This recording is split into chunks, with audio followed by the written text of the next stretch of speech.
What if you're not angry all the time? What if you're actually exhausted all the time?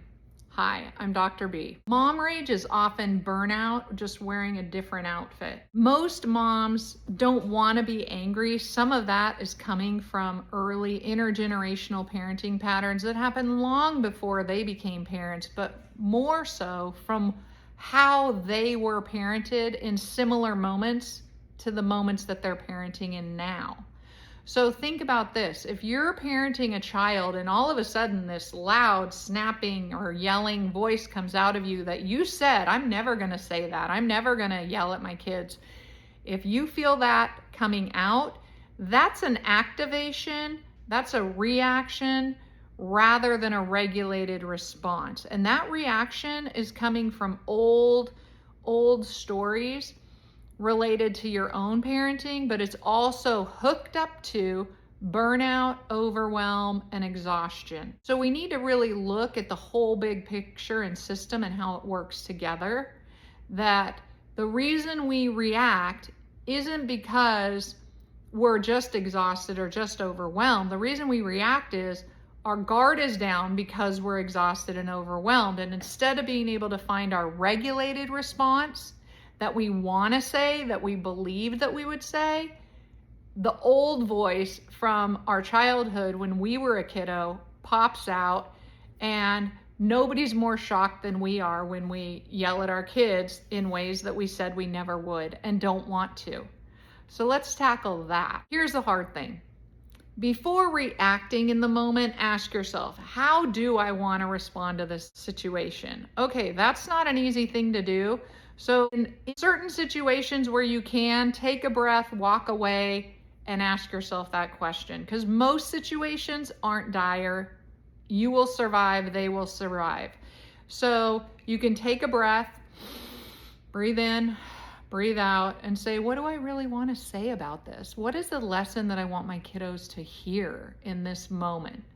Rather than what you heard when you were a kiddo, being raised by a Gen X mom, maybe a boomer mom, and the response was, come on, hop to it, get over it, stop it right now, go to your room, whatever, an instant snap.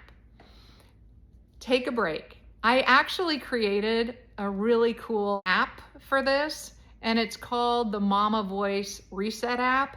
And right in the moment, depending on what the circumstances are, a teenager slamming a door or a toddler having a meltdown, you can just pull your app out, click the button of what's going on, toddler meltdown or teen slamming door, and I will walk you through the steps that you can take and the words that you can say in that moment, so you don't have to think them up yourself, because that can be really hard in the moment when you're stressed and overwhelmed and reacting.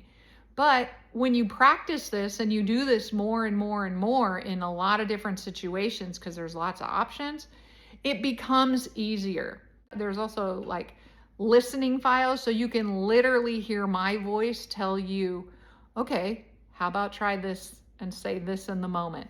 So anyway, if you want to check that out, I'll put the link in the description below. It's called the Mama Voice Reset app. It also comes with an 80-page guide that talks about how intergenerational parenting and mothering works. And so how a Gen X mom would approach a situation versus a boomer mom versus a millennial mom or a Gen Z mom, what things were going on in their lives during that period of time that led them to respond and have these opinions about parenting that are very, very unconscious. And it also helps us have conversations with our mom in terms of why they want you to parent differently and you want to parent your way. So it creates a lot of lovely conversation opportunities between adult daughters and their mothers that maybe are, struggling in their relationship. This is the reason why.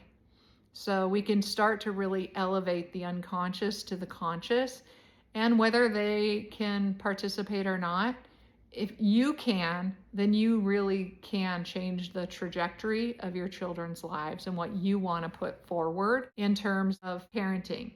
So parenting is not just about telling people what to do, passing on values. It's really about translating generations So you know what you want to push forward and you know what you want to stop right here. What happens is that when needs get met, voices get quieter. When we respond from a regulated place, our voice calms down. When we actually talk from a regulated position, people listen more intently, including children. So whether we yell across the room, stop that, don't hit your brother, that is easy to push out. But when a mama actually whispers, hey, I need you over here. I want you to listen to something with me. I want you to think about something with me. Well, that invokes curiosity, and that'll stop a sibling fight because they want to know what you're going to say because they think, you're the mama, you have the magic. It can be a hard transition to make, but once you start practicing parenting from a regulated position, then it becomes easier and easier. And then all of a sudden, you've really transformed the way that you parent, and you're parenting from the way that you want to. If you like this content, please hit the like button so we can share trauma-informed parenting and intergenerational understanding in parenting with other mamas, as well as hit the subscribe button. And if you want to check out the app, I will put the link below and the guide, as well as if you want more engaged personal connection, jump on over to my free school community. It's called the Life Print Collective, and I'd love to see you over there. So the link to will be below. With that, leave a life print.